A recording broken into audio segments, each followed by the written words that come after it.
Chapter 7. The Bull's Eye Window.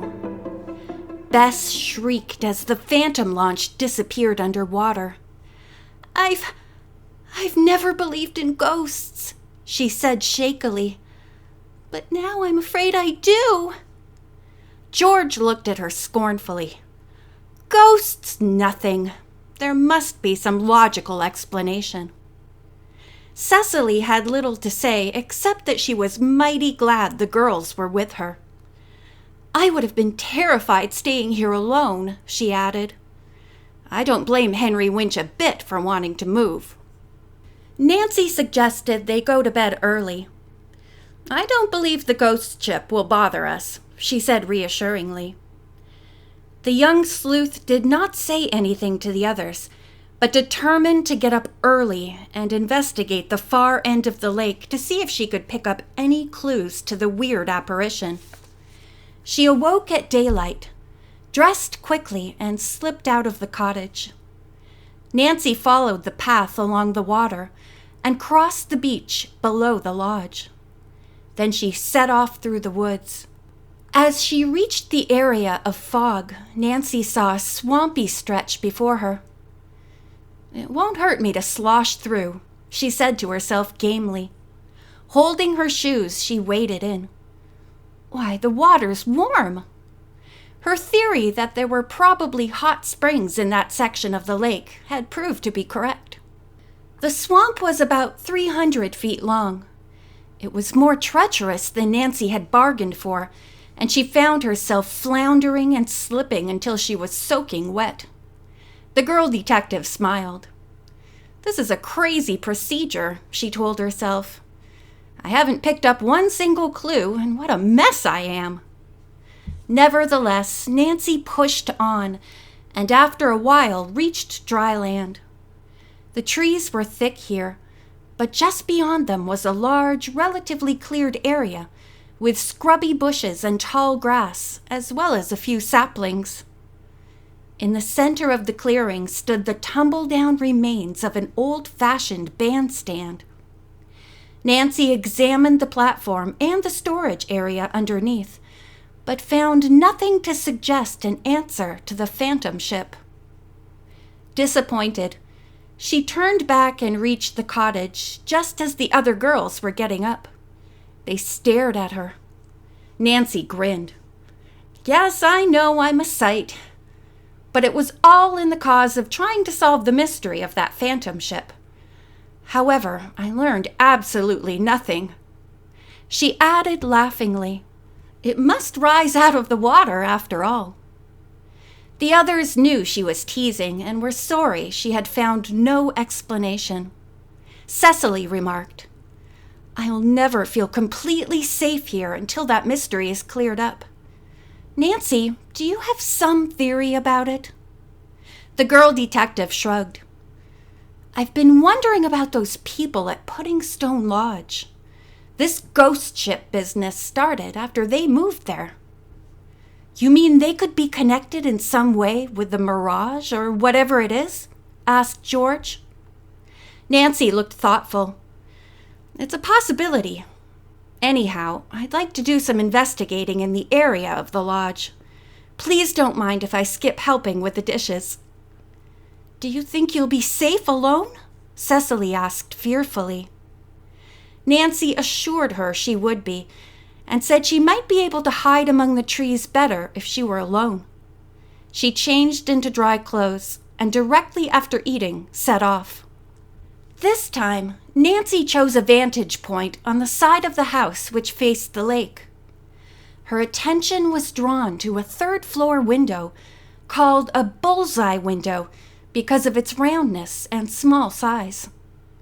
Suddenly, Nancy tensed. Sharp flashes of light were coming from the room where the bullseye window was. Apparently, a mirror was being used to reflect sunlight. Nancy watched intently to see if anyone would appear at the window, but no one did. Maybe the pane is too high from the floor, she thought. The young sleuth could well believe that something strange was going on inside the big stone house, and even that someone was signaling for help. Her mind conjured up all sorts of possibilities about a prisoner who was bound and gagged in the room. I certainly can make a deep, dark mystery out of almost anything, she chided herself with a smile as she moved away. Nancy realized she had been gone from the cottage for some time, and no doubt the other girls were eagerly awaiting her return so they might all go to town to start their investigating. When Nancy arrived at the cottage, she heard Nico's hit record being played and realized Cecily must be using the cottage owner's phonograph. Sounds better than it did last night, Nancy thought, walking in. She mentioned this to the others. Cecily said it was her very own record which Nico had given her. Nancy, curious, went for her disc and put it on the player. It was good, but definitely not so clear-cut as the other. It does sound different, Cecily conceded. Not so sharp. Sometimes it seems a bit fuzzy. Nancy picked up the two records and compared them. Although at first glance they looked exactly the same, she noticed that the label on hers was paler than the other. These records have the same serial number, said Nancy, but it's just possible the one I bought last night is a pirated recording. You mean, said Bess, her eyes opening wide in astonishment, that someone is forging Nico's records and selling them? It's possible, Nancy answered. I think we should ask Eddie where he bought his supply of records. Also, I think you, Cecily, should telephone Nico's record company and tell them. Nancy said she had still another suggestion. Let's drive on to the county seat at Ridgeton. One of us can go to the courthouse and trace the ownership of Puddingstone Lodge as far back as possible. The other girls were ready, so as soon as Nancy showered and dressed for town, they set off. As they were driving past Henry Winch's dock, they saw the stocky man coming out of the rear of his store with a suitcase and an armful of clothes. He's leaving, George exclaimed. Nancy stopped and asked him if this were true, and he said yes, indeed. He was not going to stay in that haunted spot another night. She urged him not to be hasty, saying she was sure the girls would get to the bottom of the launch mystery soon. I sure wish you could, he answered. I tell you, it would save this lake as a summer resort. Nancy smiled.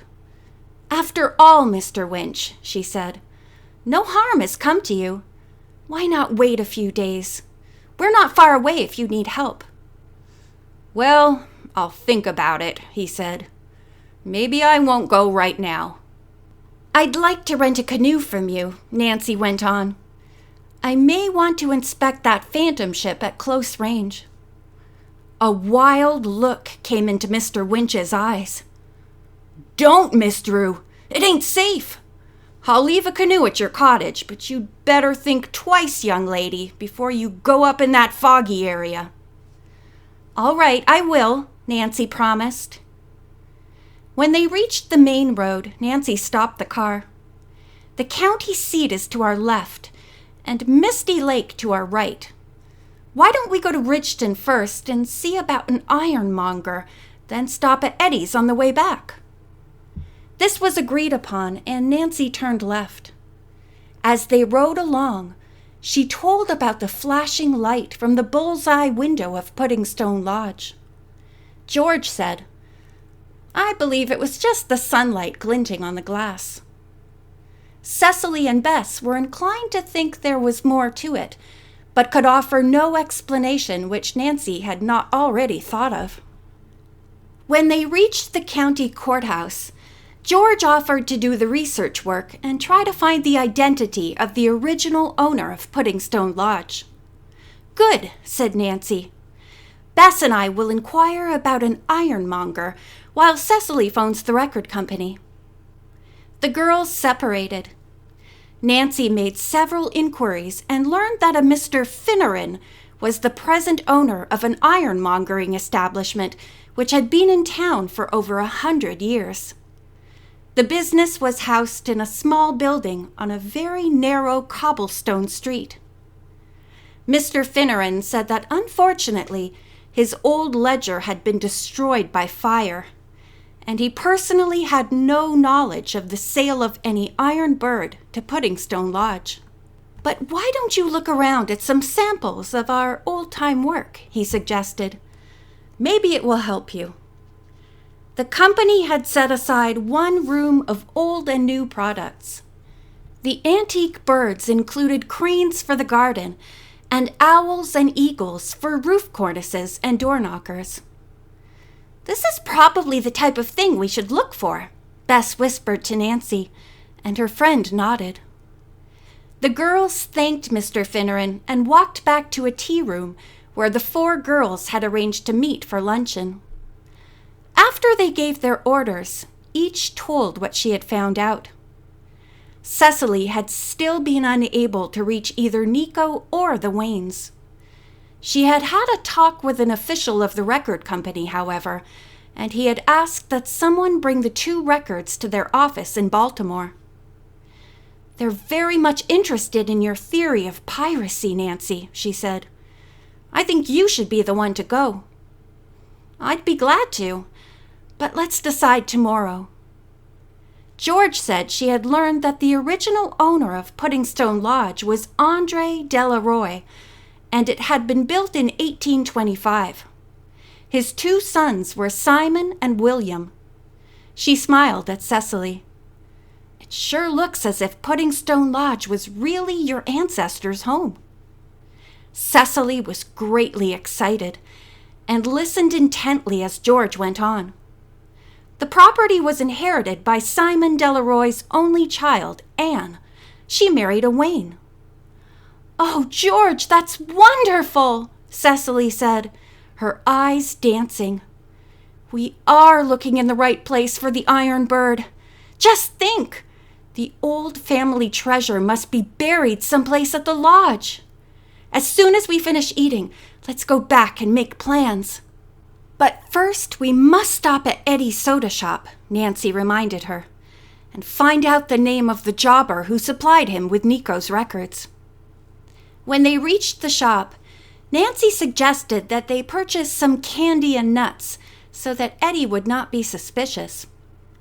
As he was filling the order, she asked casually, "By the way, Eddie, who supplies you with records?" The soda shop owner grinned. "I suppose you mean Nico's hit. I can get all you want. They come from a local jobber. His name is Neil Raskin." "I don't need any more right now, but when I go home—" Nancy left the sentence unfinished. Quickly, she consulted a telephone directory and found that Raskin's office was located near town on the highway. As the girls walked toward the car, Nancy said, "Cecily, why don't we drop you and George at Neil Raskin's office while Bess and I search again for the iron bird? You'll come back to pick us up?" "Yes." Cecily said she was torn between 2 desires, to hunt for the bird and to help Nico. She finally agreed to go with George and find out more about the record. Nancy and Bess drove off. "We'll leave the car at the cottage," said Nancy. When they reached it, the girls were surprised to see a note tacked to the door. It said, "Come to Lodge. Bird is found. K. Driscoll." End of Chapter 7.